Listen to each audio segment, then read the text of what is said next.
Class में। Thank you.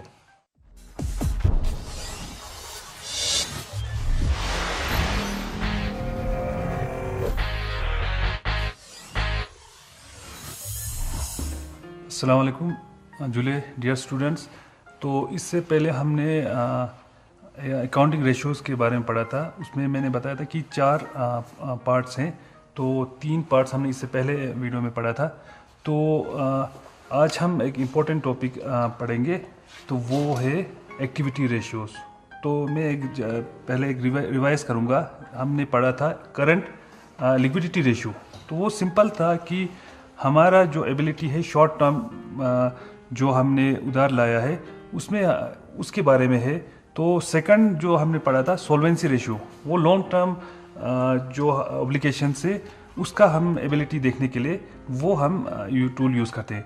उसके बाद हमने एक सिंपल सा पढ़ा था प्रॉफिटेबिलिटी रेशियो। उसमें सिंपल हम ग्रोस प्रॉफिट, नेट प्रॉफिट, इस तरह दूसरे 2-3 हम उसमें परसेंटेज के ज़रिए पढ़ते हैं। तो आज हम पढ़ेंगे एक्टिविटी रेशियो। एक्टिविटी रेशियो का मैंने मीनिंग यहाँ लिखा है, तो वो क्या है? ये ratio such ratio measures the effectiveness and efficiency of the firm. इस रेशियो से हमें बिजनेस का इफेक्टिवनेस और एफिशिएंसी हमें पता मालूम होता है, और इसको दूसरा नाम भी इसको परफॉर्मेंस रेशियो भी कहते हैं। तो इसमें हमें क्या हो जाता है कि इस रेशियो से हमें ये मालूम हो जाता है कि बिजनेस फर्म का इफेक्टिवनेस और एफिशिएंसी कितना है। और जितना इफेक्ट ग्रेटर हो, रेट ज़्यादा हो, the greater is the rate of turnover, the more efficient. जितना हमें रेशियो ज़्यादा आएंगे इतना ही एफिशिएंट है यूटिलाइजेशन ऑफ रिसोर्सेज। जो भी मैनेजमेंट के पास रिसोर्सेज है वो उन्होंने अच्छी तरह से इस्तेमाल किया है। तो इसमें भी कुछ रेशियोज हैं, तो उसके बारे में आज हम डिस्कस करेंगे। तो इसके हैं टोटल 4 रेशियोज है। तो ये तो एक्टिविटी रेशियोज का मीनिंग हो गया। इसमें 4 पार्ट है। तो पहला है स्टॉक, या हम इन्वेंटरी रेशियो कहेंगे।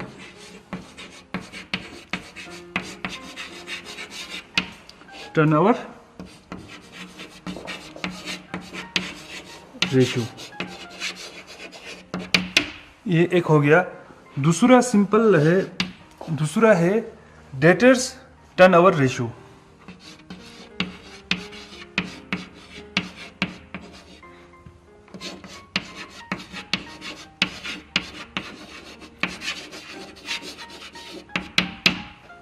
और इसमें एक थर्ड पार्ट आता है वर्किंग कैपिटल टर्नओवर रेशियो।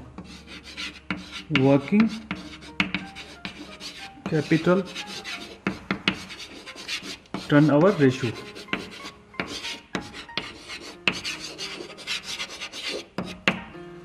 और फोर्थ है fix asset turnover ratio.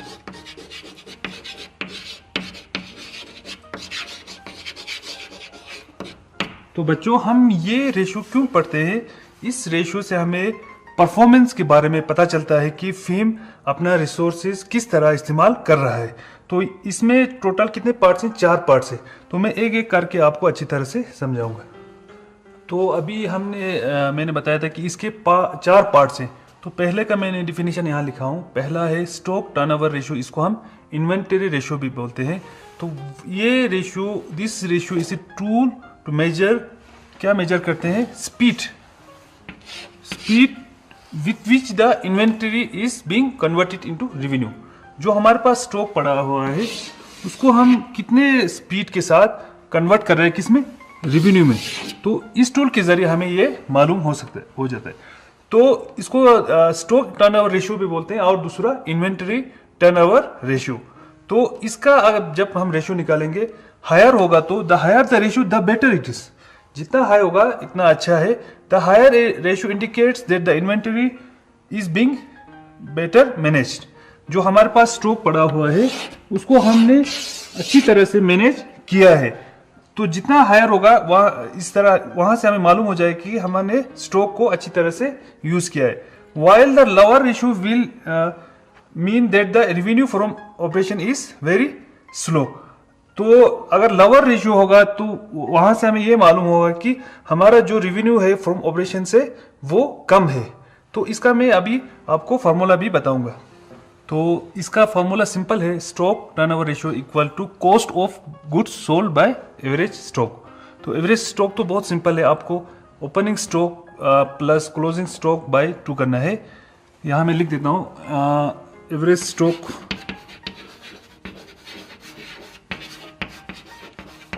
Equal to average, जहां भी हो हम क्या करते हैं, opening stock plus closing stock, उसको हम डिवाइड कर देंगे 2 के साथ। तो दूसरा हमारे पास है cost of goods sold, cost of goods sold. अगर एग्जाम में यही दिया होगा तो आप डायरेक्ट पुट कर सकते हैं, अगर ये नहीं दिया होगा तो आप फार्मूला के जरिए से निकाल सकते हैं। वो बराबर है net sales minus gross profit. अगर हमें ट्रेडिंग अकाउंट दिया हो तो वहां से हम कॉस्ट ऑफ गुड्स सोल्ड निकाल सकते हैं। और दूसरा एक तरीका इसका है कि हम opening stock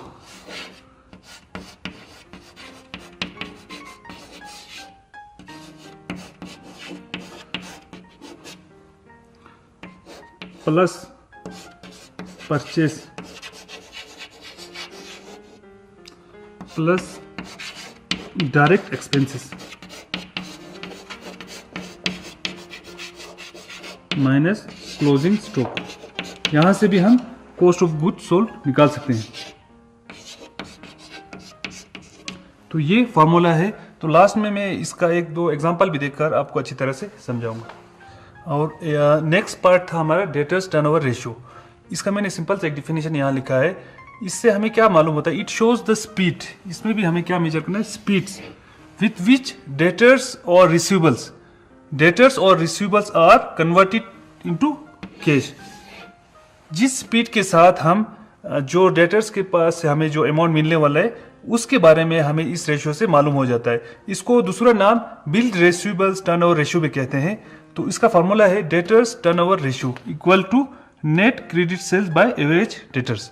net credit sales तो आपको सिंपल मालूम है, हमें सामान क्रेडिट पर बेचते हैं, कभी क्या हो जाता है रिटर्न में आ जाते हैं कुछ सामान, तो उसको सब्ट्रैक्ट करके वहां क्या आएगा, नेट क्रेडिट सेल्स। और एवरेज डेटर्स तो सिंपल है, ओपनिंग में जितना डेटर्स का वैल्यू हो उसको सम करना है क्लोजिंग में डेटर्स बाय 2, तो वहां से हम डेटर्स टर्नओवर रेशियो निकाल सकते हैं। तो थर्ड हमारा है वर्किंग कैपिटल टर्नओवर रेशियो। तो इसमें हम इसका मैंने डिफिनेशन सिंपल से यहाँ लिखा है, this ratio indicates the extent to which the working capital funds have been employed in the business towards the sale. तो इसमें हम क्या देखते हैं कि जो हमारा वर्किंग कैपिटल है वो हमें सेल्स के साथ हमारा रेशियो कितना रहा।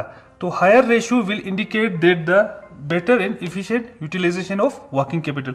अगर रेशियो ज़्यादा होगा, अगर हम 2 साल का कंपेयर करेंगे, अगर ज़्यादा होगा 1 साल का, तो वहाँ हम कहेंगे कि जो हमारा वर्किंग कैपिटल है उसको हमने इफिशिएंट और बेटर यूटिलाइज किया। तो इसका फॉर्मूला सिंपल है, working capital turnover ratio equal to net sales. Net sales तो आपको मालूम है, सिंपल है, सेल्स में से जो रिटर्न हुआ वो सब्ट्रैक्ट करने से वहां निकलेगा नेट सेल्स। तो बाय किसके साथ, वर्किंग कैपिटल। वर्किंग कैपिटल का भी यहां मैं लिख देता हूं फॉर्मूला, वर्किंग कैपिटल निकालना होगा तो हम क्या करेंगे, तो सब करंट एसेट पहले हम मालूम करेंगे, करंट एसेट में से हम लेस करेंगे करंट लायबिलिटीज,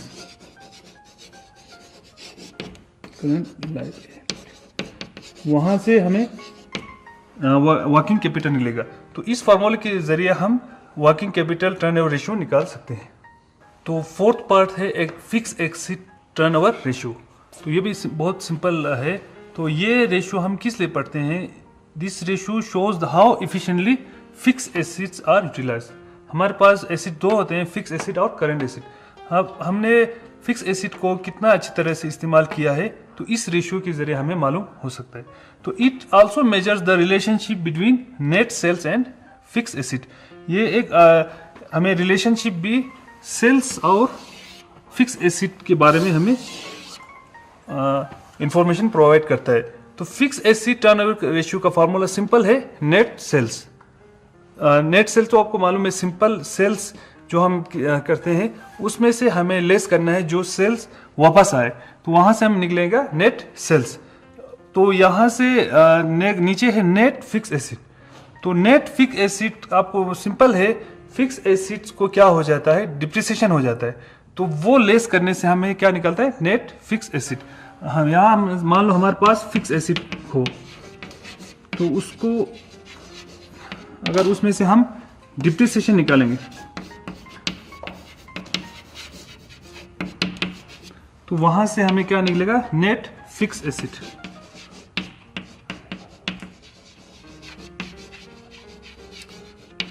तो ये एक बहुत इंपॉर्टेंट रेशियो है जिसके जरिए हमें फिक्स एसिड और नेट सेल का एक तो रिलेशन मालूम होता है, और हमारा फिक्स एसिड हमने कितना अच्छी तरह से यूज़ किया है तो उसके बारे में हमें मालूम हो जाता है। तो अभी हमने एक्टिविटी रेशियोज पढ़ा था, इससे पहले हमने लिक्विडिटी, सॉल्वेंसी, प्रॉफिटेबिलिटी। अब ये मैंने यहाँ पर एक चार्ट लाया है ताकि आपको अच्छी तरह से समझ आ जाए। तो यहाँ मैंने एक ट्रेडिंग अकाउंट बनाया है कंपनी का। तो यहाँ ओपनिंग स्टॉक से शुरू होता है, परचेज, फिर डायरेक्ट एक्सपेंसेस, यहाँ हमने ग्रॉस प्रॉफिट निकाला है। इसी तरह सेल्स, क्लोजिंग स्टॉक, और नीचे मैंने एक बैलेंस शीट का एक फिगर बनाया है। तो यहाँ share capital, profit and loss account, creditors, outstanding expenses, acid में मैंने यहाँ शो किया है। तो हमें यहाँ निकालना है करंट रेशियो। तो करंट रेशियो के लिए हमें सबसे पहले हम क्या करेंगे, करंट रेशियो का फॉर्मूला लिखेंगे, करंट रेशियो। तो वो किसके बराबर था, current acid by current liabilities. Current acid by क्या लिखेंगे, करंट लायबिलिटीज। तो आप यहां देखिए करंट एसिड देखने के लिए हम कहां जाएंगे, बैलेंस शीट में। तो बैलेंस शीट में आप देखिए लैंड तो करंट एसिड नहीं है, स्टॉक है, डेटर्स है, कैश है। तो इन तीनों को हम क्या करेंगे, ऐड करेंगे करंट एसिड के लिए। पहले हम यहाँ करंट एसिड निकालेंगे, करंट एसिड। तो उसके लिए हम क्या करेंगे, स्टॉक कितना है 33,000 प्लस डेटर्स कितना है 95,000 प्लस 22,000। तो हम यहाँ ऐड करने से 5, 6, 10, 15 हो गया, ये हो गया 1,50,000, 1,50,000। ये हो गया करंट एसिड। इसी तरह हम क्या निकालेंगे, करंट लायबिलिटीज। तो लायबिलिटी साइड हम देखेंगे करंट कौन कौन सा है। इसमें है एक हमारा है क्रेडिटर्स, आउटस्टैंडिंग एक्सपेंसेस, ये क्या है, करंट हमारा लायबिलिटीज। तो हम यहाँ निकालेंगे करंट लायबिलिटीज।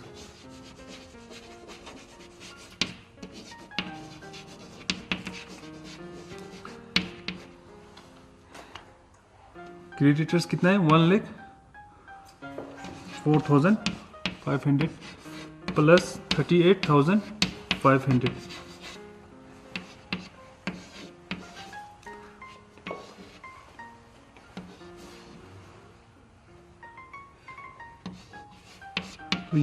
करंट लायबिलिटीज हमारा आया 1,43,000। तो यहाँ से हम करंट रेशियो निकालेंगे, करंट रेशियो वो सिंपल है, current acid by current liabilities. तो करंट एसिड हमारे पास कितना है 1,50,000 और करंट लायबिलिटी से 1,43,000। तो यहाँ हम डिवाइड करने से आएगा ये 1.05 अप्रोक्सीमेटली। तो आप ये अच्छी तरह डिवाइड करके आपको आराम से सोल्व कर सकते हैं। तो अभी हमने करंट रेशियो निकाला, अब हम निकालेंगे लिक्विड रेशियो। तो लिक्विड रेशियो का आपको सबसे पहले क्या लिखना है, फार्मूला लिखना है, लिक्विड रेशियो इक्वल टू, इसका दूसरा नाम क्या है, एसिड टेस्ट रेशियो और क्विक रेशियो भी कहते हैं। इधर हम क्या लिखेंगे, जो लिक्विड रेशियो का फार्मूला है, करंट एसिड की जगह हम क्या लिखेंगे, क्विक एसिड।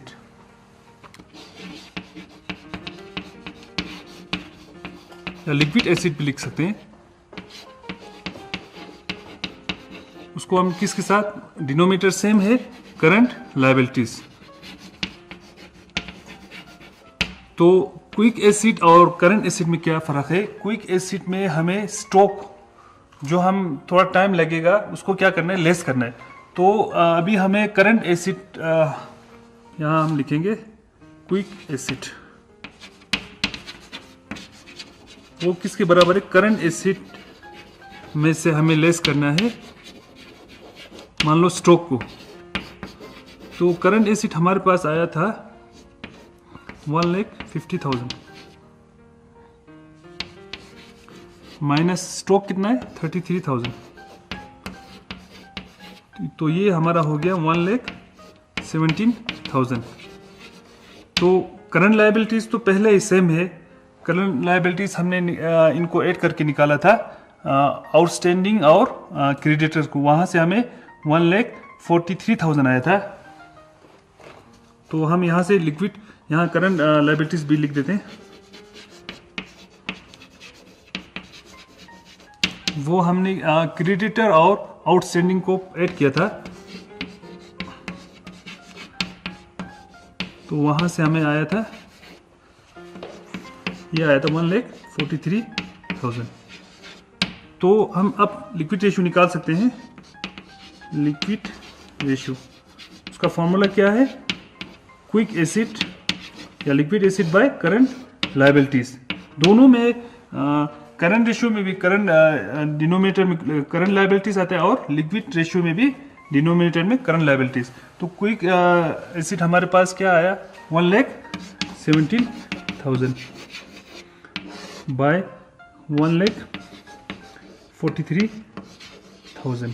तो वहाँ से हम तो यहाँ से हमें क्विक एसिड 1,17,000 और करंट लायबिलिटीज 1,40,000, तो वहाँ से डिवाइड करके 0.82 बाय 1, इस तरह हमें आंसर। अब हम नेक्स्ट पढ़ेंगे वर्किंग कैपिटल टर्नओवर रेशियो किस तरह निकालते हैं। तो वर्किंग कैपिटल टर्नओवर रेशियो के लिए हमें चाहिए नेट सेल्स। तो मैं यहाँ फार्मूला लिख देता हूँ, वर्किंग कैपिटल टर्नओवर रेशियो, उसका फार्मूला है net sales by working capital.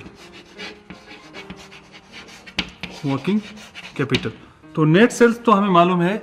Sales आप हम यहाँ देखेंगे, यहाँ तो सिंपल सेल्स रिटर्न नहीं है, तो सिंपल नेट सेल कितना हो गया? 2,20,000। तो यहाँ हम लिखेंगे 2,20,000। अब हमें वर्किंग कैपिटल निकालना है। वर्किंग कैपिटल का फार्मूला क्या है? Current asset minus current liabilities. तो हम यहाँ निकालेंगे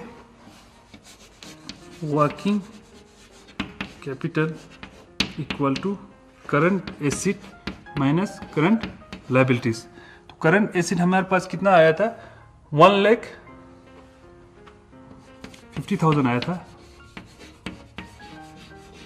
करंट लायबिलिटीज हमारे पास कितना आया था? 1,43,000। तो वो वर्किंग कैपिटल किसके बराबर हो गया? 7,000 के बराबर हो गया। किसके बराबर? 7,000। तो यहां से हम इस फॉर्मूले के जरिए से अब हमने दोनों निकाला। यहां हमने निकाला नेट सेल्स और वर्किंग कैपिटल निकाला। तो यहां से हम डायरेक्ट फार्मूला प्रोवाइड करके वर्किंग कैपिटल टर्नओवर रेशियो निकाल सकते हैं। वो किसके पर? नेट से। नेट सेल्स कितना है? 2,20,000। यहाँ कितना है? 7,000। तो ये हम अगर डिवाइड करेंगे, ये अप्रोक्सीमेट 31.4 के बराबर आ रहा है।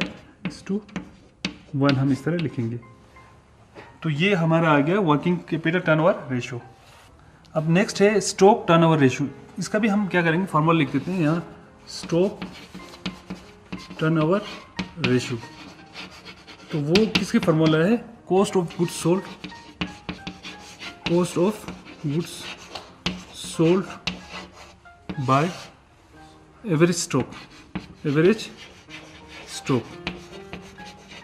तो कॉस्ट ऑफ गुड्स सोल्ड का मैंने आपको बताया था फार्मूला कि हमें क्या करना है, opening stock, purchase, direct expense को ऐड करना है। उसमें से हमें क्या करना है? क्लोजिंग स्टॉक को सब्ट्रैक्ट करना है। यहाँ हम लिख देते हैं cost of goods sold. Opening stock कितना है 27,500 प्लस परचेस 1,10,000 और डायरेक्ट एक्सपेंसेस 8,800 माइनस क्या करेंगे क्लोजिंग स्टॉक कितना है 33,000। तो वहाँ से अगर हम इसको ऐड करेंगे 1,10,000 1,37,000 1,45,000 1,46,300 1,46,300 माइनस 33,000 तो निकालेंगे तो ये आएगा 1,13,300। तो ये आ गया हमारा कॉस्ट ऑफ गुड सोल्ड। इसी तरह हम एवरेज स्टॉक के लिए यहाँ बताया था दोनों है, ओपनिंग स्टॉक और क्लोजिंग स्टॉक को क्या करना है ऐड करना है। तो यहाँ मैं लिख देता हूँ एवरेज स्टॉक, वो किसके ओपनिंग कितना है 27,500 प्लस क्लोजिंग हमारे पास है 33,000 बाय क्या करेंगे 2। तो ये हो गया हमारा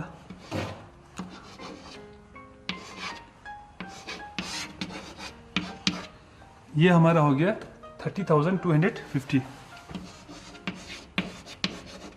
तो वहाँ से हम इनको डिवाइड करने से 1,13,300 को स्टॉक टर्नओवर रेशियो 1,13,300 को आपको किसके साथ डिवाइड करना है 30,250। वहाँ से आपका स्टॉक टर्नओवर रेशियो निकलेगा। तो लास्ट में हमें फिफ्थ पार्ट दिया है डेटर्स टर्नओवर रेशियो। तो इसका फॉर्मूला मैं सिंपल यहाँ लिख देता हूँ डेटर्स टर्नओवर रेशियो। उसमें हमें क्या करना है फॉर्मूला पता होना चाहिए, वो किसके बराबर है नेट क्रेडिट सेल्स। यहाँ लिखेंगे net credit sales by average debtors. तो इसका नेट क्रेडिट सेल्स तो हम यहाँ से पता कर सकते हैं। यहाँ हमें सेल्स कितने का हुआ है टोटल 2,20,000, उसमें यहाँ डायरेक्ट लिखा है 1 लाख का क्या है क्रेडिट सेल है, तो हम यहाँ लिखेंगे 1 लाख। दूसरा हमें एवरेज डेटर्स के लिए हमें ओपनिंग और क्लोजिंग देखना है। तो यहाँ आप देखेंगे डेटर्स का यहाँ एक नोट दिया है, क्योंकि बिगिनिंग में कितना है 25,000 और यहाँ पर डेटर्स का कितना है 95,000। तो एवरेज हो गया, एवरेज डेटर्स हो गया हमारे पास है 25,000 प्लस 95,000। तो ये बाय 2 करने से वो हो गया 1,20,000 बाय 2 यानी 60,000 हो गया। तो वहाँ से हम आराम से फार्मूला यूज़ करके निकाल सकते हैं एवरेज डेटर्स टर्नओवर रेशियो किसके बराबर हो गया। यहाँ हम लिखेंगे 1 lakh divided by average debtors कितना है 60,000। तो वहाँ आप डिवाइड करने से आप आराम से निकाल सकते हैं। तो मैंने एक कुछ एग्जांपल लेकर आपको अच्छी तरह समझाया, तो मुझे उम्मीद है कि आप लोग को अच्छी तरह समझ आया होगा। तो आप लोगों के लिए भी ज़रूरी है कि एनसीईआरटी बुक्स या जहाँ से बुक्स हो या प्रीवियस ईयर का पेपर हो वहाँ से आप ट्राई करें। जितना आप प्रैक्टिस करेंगे इतना आपको अच्छी तरह से समझ आ जाएंगे। तो मुझे उम्मीद है कि आप लोग अच्छी तरह से पढ़ेंगे। Thank you.